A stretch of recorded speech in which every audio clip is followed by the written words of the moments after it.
Welcome to pregnancy week 4. Yay! I am so excited to be finally doing pregnancy vlogs. I never thought this day would actually come. So today I am officially 4 weeks pregnant. I just got my BFP 4 days ago at 11 days past ovulation. Today, of course, I'm 14 DPO if I'm 4 weeks. Like I said in my previous video, I will be doing my pregnancy vlogs on the day that I actually change over to my week. So today I'm 4 weeks, so I'm doing my 4-week vlog and I'm going to cover this previous week. And next week I will do it at 5 weeks and I will cover their previous week, which will be the actual week 4. So that makes sense to me to kind of keep on track with myself and be excited like, hey, I'm 4 weeks today, and not like, hey, I'm 4 weeks, but I'm actually 5. So, anyways, in my previous video, I did talk about my cycle and the things that we did, you know, to get pregnant and how everything went. And now I'm going to talk about symptoms and everything that I had after ovulation and, you know, when I finally had those pregnancy symptoms. So let me go to that real quick. Let's see. I ovulated on cycle day 31. I had ovulation pain that day, little cramps, headache. I usually have a headache on O day.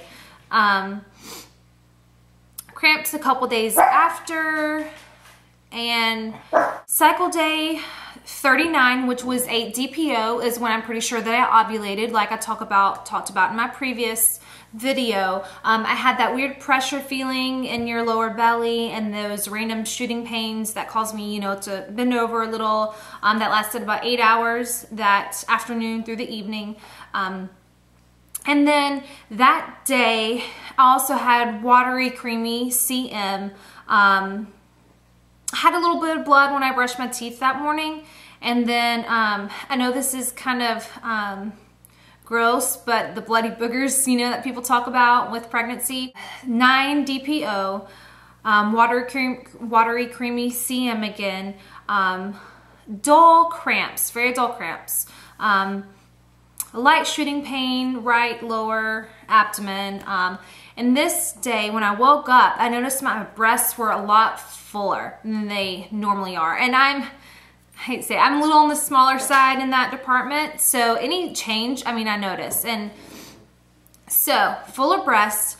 And then I started noticing darker nipples. And that night, my nipples were starting to get a little sore. And then the outside of my breasts were starting to be a little tender. So then the next day, 10 days past ovulation, I noticed tender breasts. They were a lot more sensitive.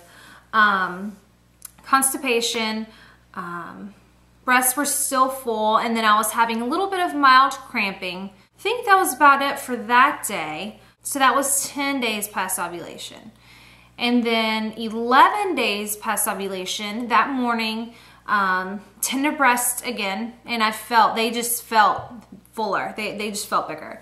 I was bloated when I woke up, a little gassy in the morning. And that morning I took a pregnancy test and got my first positive. So I knew on 11 DPO that I was pregnant. And that day, throughout my day at work, it was a busy day, but with quick movements, I noted like quick lasting shooting pains. Still the darker nipples. And at one point I did notice the veins in my breasts were a lot more prominent than they normally are. And then again, bloody boogers. How nice. 12 days past ovulation, cramps, increased appetite for sure. I like up until now, 12 days past ovulation until now, I've been hungry. Like I just want to eat. And today was the first day that I actually realized that I need to eat when I'm hungry, because I ate lunch around 12:30 today, and then I was working, and about 2:30 I started getting hungry, and then I couldn't eat anything until around 3. And by that time, I was starting to feel awful. Like my stomach kind of started getting weird feelings, and I just started feeling like fatigued and like I just needed food. So I went and ate, and then after I ate, I felt fine. I felt better, a lot better. So today is 14 days past ovulation, 4 weeks. And today, tender breasts, slightly. They're not as bad as they were. I think 10 days past ovulation was the day that they were the worst. Frequent urination for the past 3 days. Like, having to go. I'm a person that I don't go to the bathroom that often.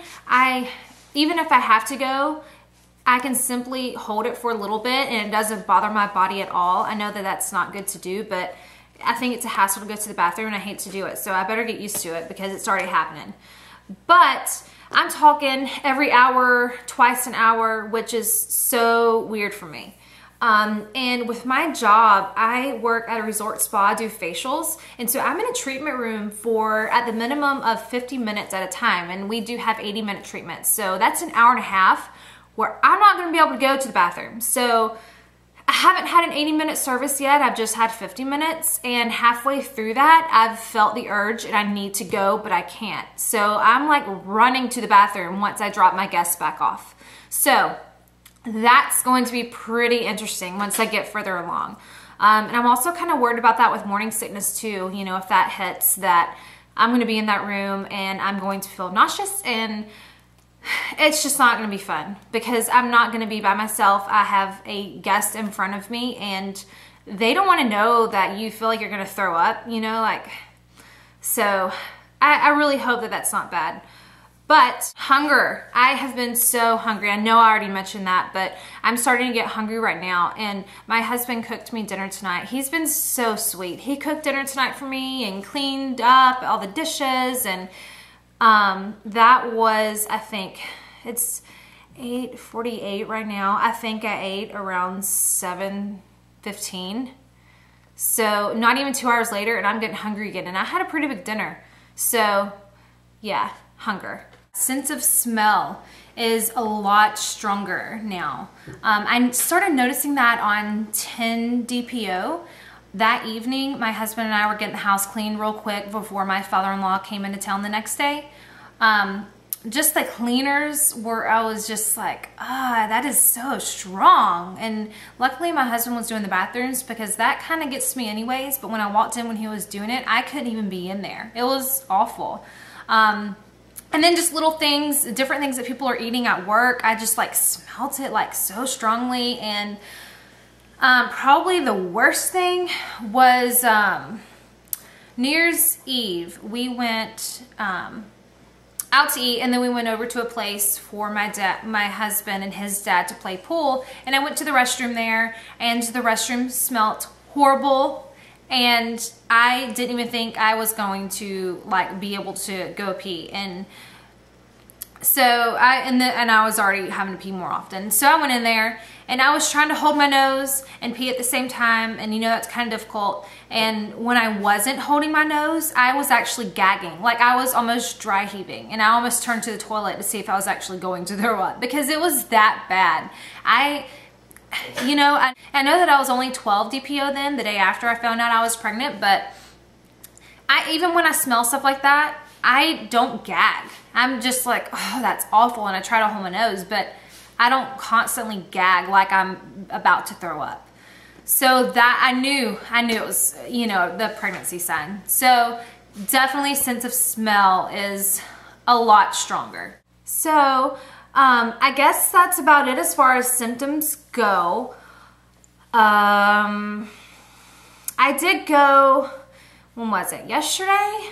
Yes. Yesterday I went to the bookstore on my lunch break and I got a couple books.